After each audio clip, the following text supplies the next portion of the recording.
MTC. Light, 2022, p23. No gateway. Environmental hazards include biological, physical, and chemical ones, along with the human behaviors that promote or allow exposure. Some environmental contaminants are difficult to avoid: the breathing of polluted air, the drinking of chemically contaminated public drinking water, noise in open public spaces. In these circumstances, exposure is largely involuntary.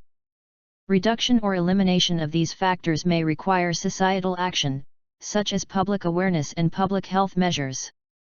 In many countries, the fact that some environmental hazards are difficult to avoid at the individual level is felt to be more morally egregious than those hazards that can be avoided.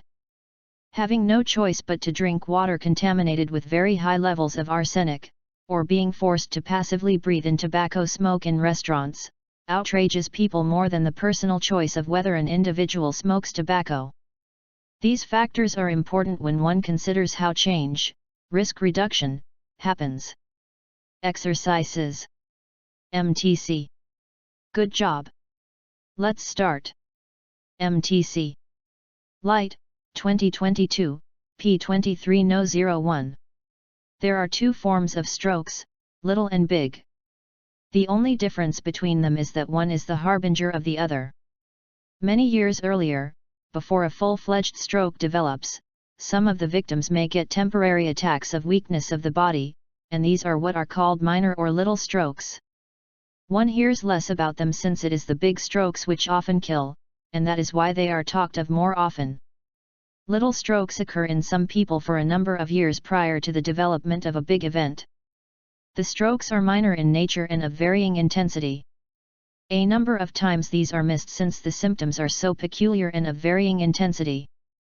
It is very important to look for them since early diagnosis and management may prevent the development of a big stroke.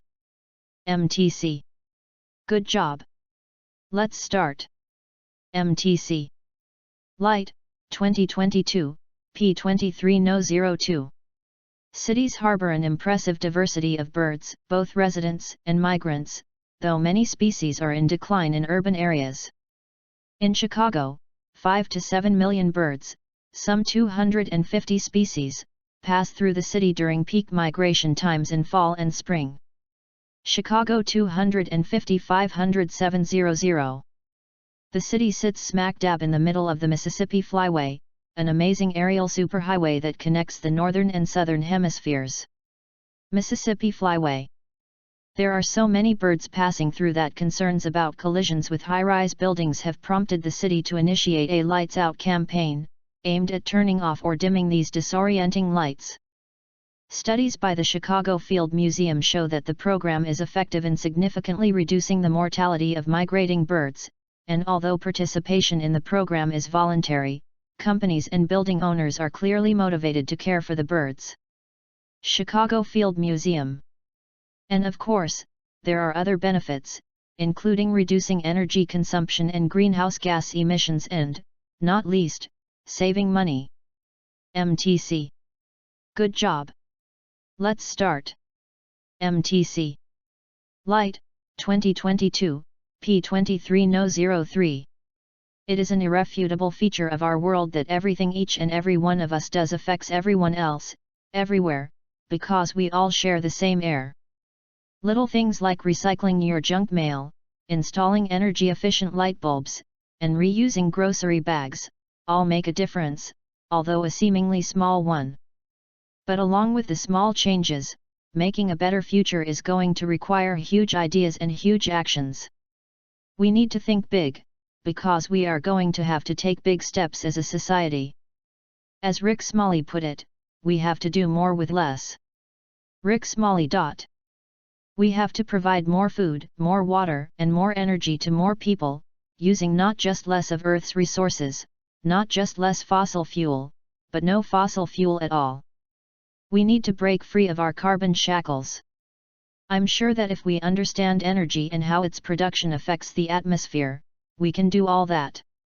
MTC. Good job. Let's start. MTC.